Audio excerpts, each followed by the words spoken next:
I've had enough. What's the point? I'm just so tired. It's too hard. How hard would it be to include me? I've had a good life.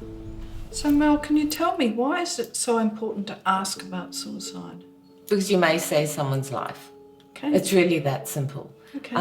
We don't ask because we're frightened. People don't ask for help because they're frightened and they're shamed. And oftentimes they get shut down or told not to be stupid But if we can ask about suicide, if we're wrong, it doesn't mean we didn't care, but if we're right, we might actually be the person that supports this person out of that hopeless stage to a point where they get help. I'm waiting for someone to ask. I'm waiting for someone to ask. I'm waiting for someone to ask. I'm waiting for someone to ask. I'm waiting for someone to ask. I'm waiting for someone to ask. Asking about suicide is such a scary thing to do. I don't know if I could do it.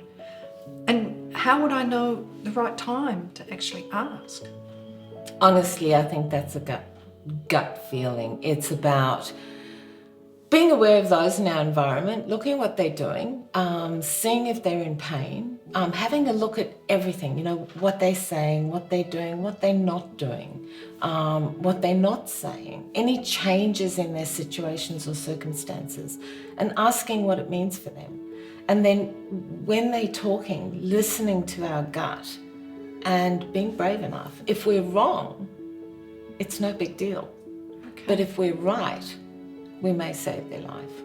But what if they say yes? Where would you go from there? You would need to take a very big breath, acknowledge how brave they are for disclosing that to you, and you then following that bravery. It's about making sure that they are connected to the services that they need to keep them safe. We call it a warm handover.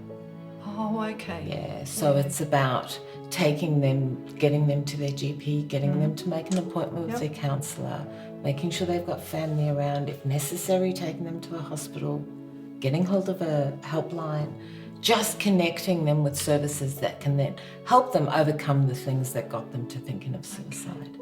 And you were talking earlier about an app called Be Connected, is it? Yeah. Tell us about that. Our emphasis, our mission, I guess, in doing what we're doing, it's about hope. We really want to reinstill, destigmatize this topic, but reinstill hope when it comes to suicide. So Be Connected is about providing the person who may be suicidal or thinking of suicide with an app which will give them a list of people that they nominate and then a list of texts that they can send. It may just be today's bad day. I'm really struggling at the moment. I need to see my GP straight away. Call me immediately. So that those that are in their environment know and can be reached in an instant. The flip side to the app is a number of statements that may just reaffirm the hope and the strength that they're displaying in keeping alive while they work through everything else. Thank you for asking. Thank you for helping. Thank you for noticing. Thank you for asking. Thank you for listening. Thank you for caring.